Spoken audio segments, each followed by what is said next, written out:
Most people think fat loss is a battle against the body. So they push harder, eat less, punish themselves with workouts, ignore hunger, sleep too little, and call it discipline. But your body may not experience that as discipline. It may experience it as a signal of pressure, shortage, and stress.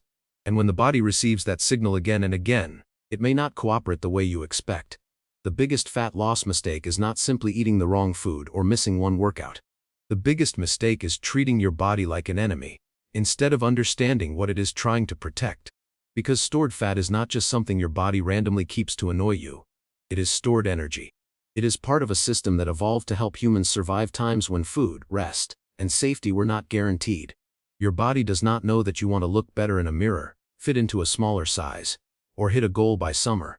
It only reads signals: energy coming in, energy going out, sleep, stress, movement, hormones, blood sugar, hunger, repetition. And this is where the story changes. Fat loss becomes much harder when the signals you send your body say, there may not be enough energy, there may not be enough recovery, there may not be enough safety. This does not mean your body has a mind of its own, and it does not mean fat loss is impossible. It means your biology is more complex than willpower. This video is for educational and informational purposes only. It is not medical advice and should not replace guidance from a qualified healthcare professional.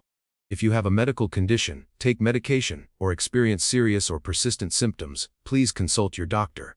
Now, let's start with the common misunderstanding. Many people believe fat loss is only about forcing calories lower and burning more calories through exercise. Energy balance matters, but the way your body responds to that balance is influenced by your daily environment. If you cut food too aggressively, train too hard, sleep poorly, and live under constant stress, your body may respond by increasing hunger, lowering energy, reducing spontaneous movement, and making cravings feel louder. That is not weakness. That is regulation. Your brain is constantly estimating how much energy is available. It pays attention to signals from your stomach, fat cells, muscles, liver, pancreas, and nervous system. When food intake drops, the body does not just quietly accept it. Appetite hormones may shift, energy expenditure may adapt, you may feel colder, more tired, less motivated, and more focused on food. This is one reason extreme dieting often feels easy for a few days, then suddenly becomes a mental fight. But here is the part most people miss. Your body is not only responding to what you eat. It is responding to the pattern around what you eat. A balanced meal eaten calmly after a good night of sleep can feel very different from the same meal eaten after 5 hours of sleep, high stress, and a full day of sitting.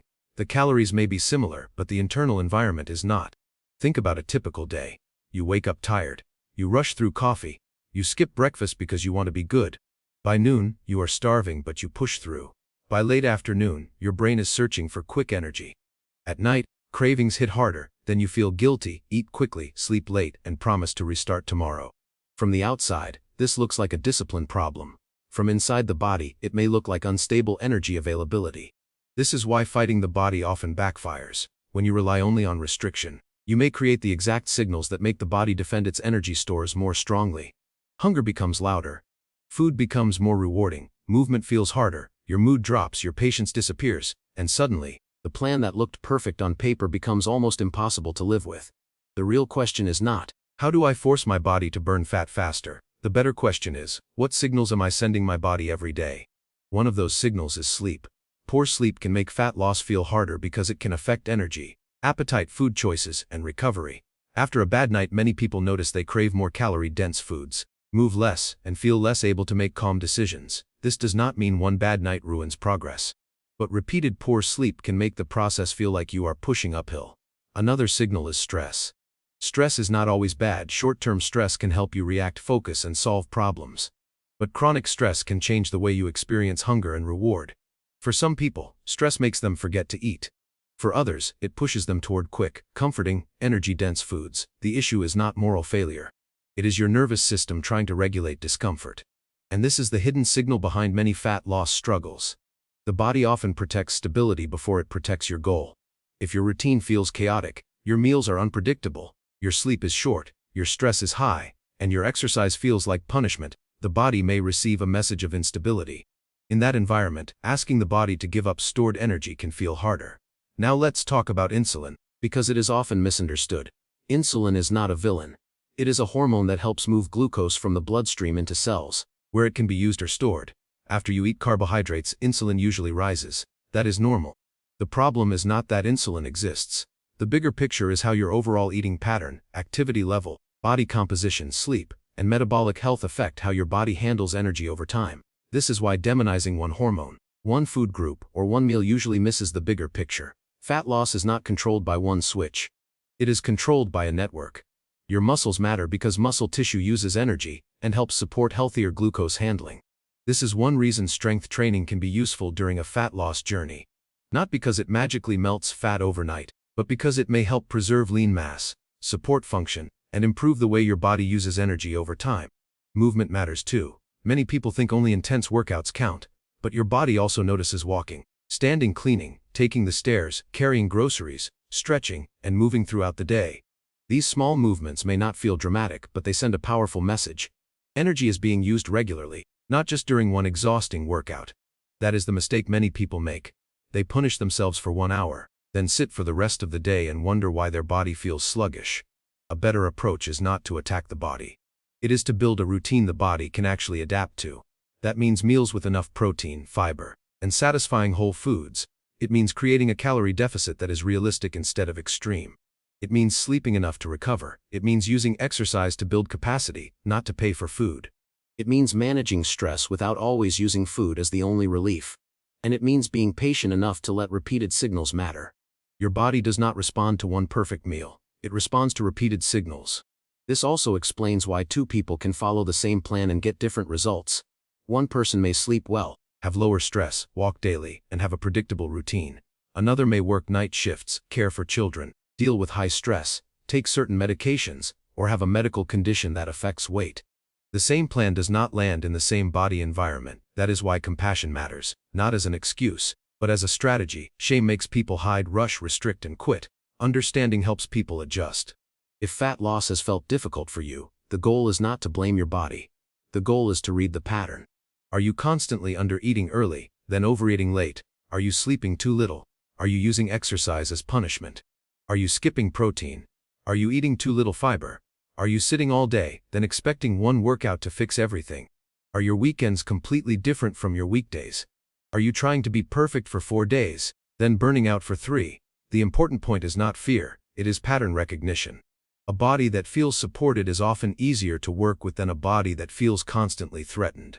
Support does not mean overeating or avoiding effort. It means giving the body enough structure to trust the process. Regular meals, adequate protein, more plants and fiber, water, daily movement, strength training, a sleep schedule that is not perfect, but more consistent. Stress tools that do not always depend on food. Medical support when weight changes are sudden, extreme, or connected to symptoms. And yes, fat loss still requires an energy deficit for most people. But the best deficit is the one you can live with long enough for it to matter. A plan that destroys your sleep, mood, energy, and relationship with food may be technically aggressive, but biologically expensive. This is the shift. Stop asking, how much can I remove? Start asking, what can I repeat? Can you repeat a breakfast that keeps you full? Can you repeat a walk after dinner? Can you repeat 2 or 3 strength sessions each week? Can you repeat a bedtime that gives your brain a chance to regulate appetite the next day?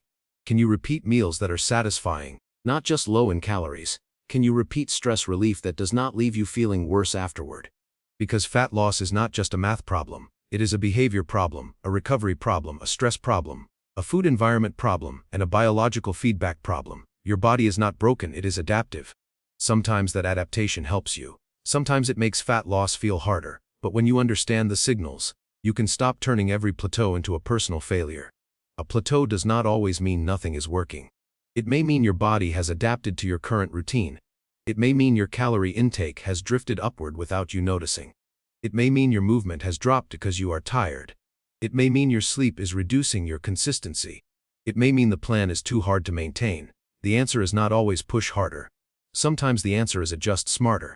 So the next time you feel tempted to fight your body, pause. Ask what your body may be protecting. Energy, stability, recovery, predictability, survival. Then build habits that send a different message. You do not need to hate your body into change. You need to understand it well enough to work with it.